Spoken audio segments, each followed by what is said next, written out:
나와 90도로 인사하는 사장님은 환대와 적객이 무엇인지 몸소 보여주십니다. 프라이빗한 공간도 있지만 다찌형 테이블에서 정성 가득한 코스 요리를 받아보면 서먹서먹한 요즘 시대에 느낄 수 없는 따스함도 깃들어 있다는 걸 깨닫게 됩니다. 트렌드를 쫓는 화려함보다는 음식에는 진중함이 돋보입니다. 오늘의 목적은 분명합니다. 인당 5만원의 가치를 넘어서는 부산의 일식집을 소개하는 것입니다. 저는 이번이 4번째 방문이었습니다. 그럼 바로 시작해보겠습니다. 부산 그 알려주고 싶지 않은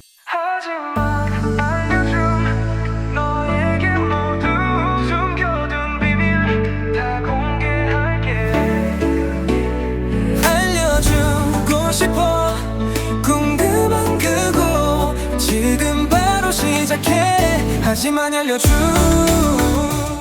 자, 반짝이 여러분, 부산 연제구 연산동에 왔습니다. 제가 지금 찾아가는 일식집은 광안리 쪽에 있는 엄청난 화려함을 뽐내는 곳은 아닙니다. 다만 제가 정말 팬심을 가지고 있는 블로그 이웃분께서 40번 이상을 다닌 곳이란 걸 알고 저도 몇 번 자리를 함께 했는데 이젠 그 매력을 확실히 알게 됐기에 소개하기로 마음을 먹었습니다. 바로 화수목입니다. 만약 반짝이 여러분께서 뭔가 편안함을 느끼면서 음식을 즐기시고 싶다면 여긴 꼭 기억해 두셔도 좋을 거라 생각합니다. 저는 개별룸에서도 술과 음식을 즐겨봤지만 오히려 사장님과 소통하며 먹을 수 있는 자리가 더 좋았던 기억이 납니다. 수코스가 있고 모코스가 있는데 저는 주로 5만원 수코스로 주문했었습니다. 밝게 웃으시는 사장님을 보고 있자면 왠지 모르게 기분이 좋아집니다. 이곳을 제게 알려주시고 40번이 넘게 다니시고 계시는 제 블로그 이웃 자스마니님과 함께한 날이었습니다. 이름이 블랙 피닉스? 피닉스잖아 이거. 예. 이게 이제 골드 피닉스가 있고 블랙 피닉스가 있고, 블랙 피닉스는 정말 골드는 정말 나이긴 사케를 수입하는 도쿠리라는 업체 대표시기도 한데 제가 미리 엄포를 놨습니다. 유튜브에 이런 피해를 보고 있다. 있는 그대로 안 나오면은 진짜 제가 알고도 먹습니다. 난리가 나니까. 예. 단골 보프는 어디든 있겠지만 오히려 있는 그대로 주시라고 부탁드렸습니다. 본격적으로 음식이 서빙되는데 이날 4인이 방문했고 2명씩 앉은 셈이라 개별 음식을 제외하고는 대체로 2인분인 걸 감안하시면 됩니다. 콜케지는 병당 2만원이고 도쿠리와 잔이 따로 제공됩니다. 일본에선 술집에 손님이 왔을 때 기본으로 제일 먼저 내주는 술안주를 오토시라고 부르던데 제가 볼 땐 여긴 웰컴푸드 성격을 넘어서 전체 요리로 보는 것이 맞다는 생각이 듭니다. 일단 처음에는 계란을 먹어야지. 고맙습니다. 이건 연근? 연근. 저는 이렇게 소소하게 내주는 안주들도 제법 유심히 맛을 보는 편인데 부드러운 자원무시도 마찬가지고 기본에 아주 충실한, 그래서 원래 이런 맛이 나야지 하는 것을 아주 잘 살렸습니다. 그러면서도 방울토마토에선 바질향이 나서 기본에 변주도 분명히 있음을 알게 됩니다.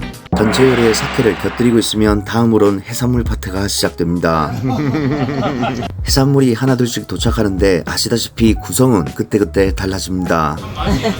저는 사이즈가 제법 되길래 한치가 나온 줄 알았습니다. 해삼 내장 위로 강화한 점에 기분이 좋아지고 유자를 올린 마와 멍게, 오만둥이, 해파리 그리고 초밥까지 아기자기한 구성에 흡족한 마음이 듭니다. 그리고 제가 놀란 것이 지금철에 미더덕이 갑자기 등장했다는 것이고 사장님께서 센스있게 한치와 호래기를 동시에 비교해서 먹을 수 있게 해뒀다는 점입니다. 바로 이런 부분에서 손님들은 즐거움을 느끼게 됩니다. 두 종류는 냉기가 있을 때 먹어야 맛이 좋으니 얼음을 깔아 온도를 맞춰둔 것도 좋았습니다. 저는 사이즈가 더 큰 게 한치일 줄 알았는데 얘가 호래기라고 해서 좀 놀랬습니다. 식재료는 당연히 그때그때 수급이 다른데 이런 재미를 위해 노력하시는 점이 역시 인상 깊었습니다. 선도는 당연히 좋았고 두 가지를 같이 넣고 비교해서 먹을 수 있어 재밌다고 생각했습니다. 그뿐만이 아닙니다. 미더덕회를 먹기 전 업장에서 직접 담근 오만둥이 장아찌를 한 점하고 바로 미더덕을 먹는 재미, 이러면 식재료에 대한 맛과 향이 더욱 기억될 수밖에 없습니다. 저는 미더덕을 자주 먹는 편이라 올해는 확연하게 그 맛과 향이 떨어진다고 생각했는데 이날 미더덕을 먹어보곤 진짜 감탄했습니다.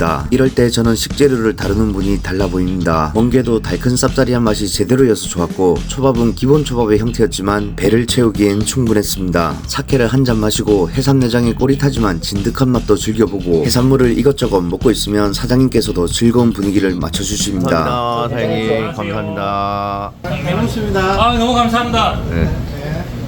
죄송합니다.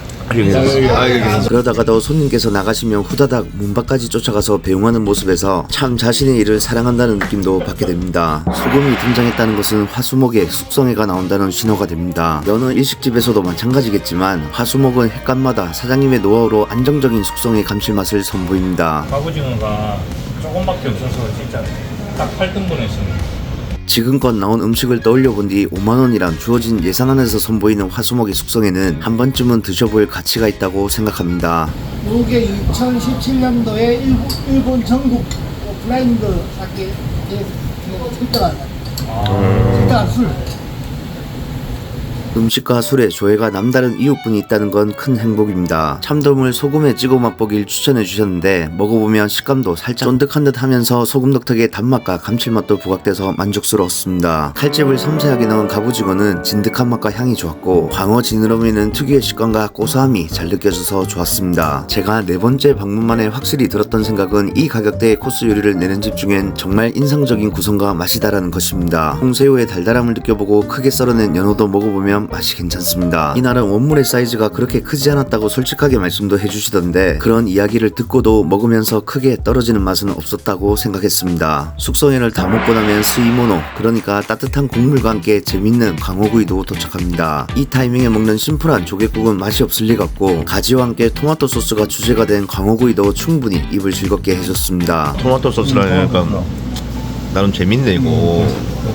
사장님의 친절이 반영돼서 그런 건지 음식도 뭔가 아기자기한 것 같으면서 따스함이 깃들었다고 생각됩니다. 뭐야 이거? 이런 플레이팅을 보면 뭔가 전통일식이라는 느낌도 나는데 자신만의 스타일이 확실히 있구나 싶었습니다. 상큼한 폰즈 소스의 해삼 수회를 먹고 계속 즐거운 분위기를 이어가 봅니다. 이번엔 도미조림이 나왔는데 여기도 킥이 숨어 있습니다. 다름 아닌 산청에서 온 제피잎을 생강과 함께 올려뒀다는 것. 살짝 데리야끼 소스의 느낌이 나던 도미조림은 달짝지근한 맛이지만 제피잎과 곁들여 먹는 순간 별미로 재탄생합니다. 이 정도만 먹어도 음식만으로 충분히 제값을 했다라는 생각도 들지만 여기서 끝이 아닙니다. 새우튀김과 고구마튀김이 나오는데 역시 일식집답게 바삭하게 잘 튀겨냈습니다. 그리고 화수목에서 또 하나의 좋은 포인트가 등장합니다.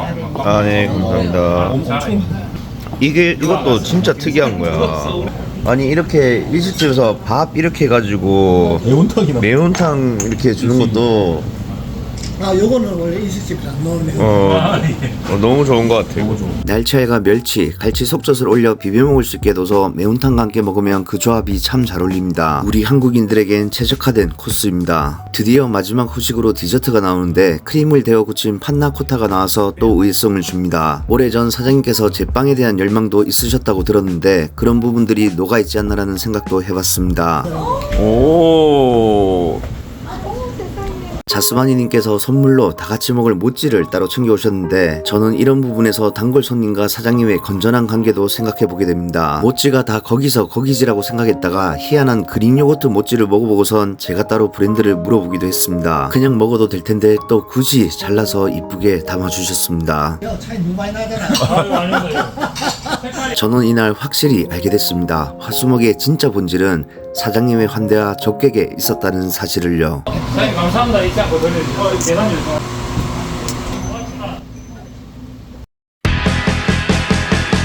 부산 그 알려주고 싶지 않은 진짜 맛을 찾아서 떠나볼까.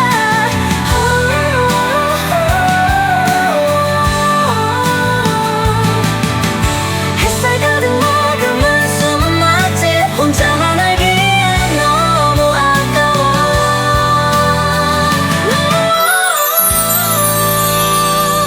하지만 알려줌.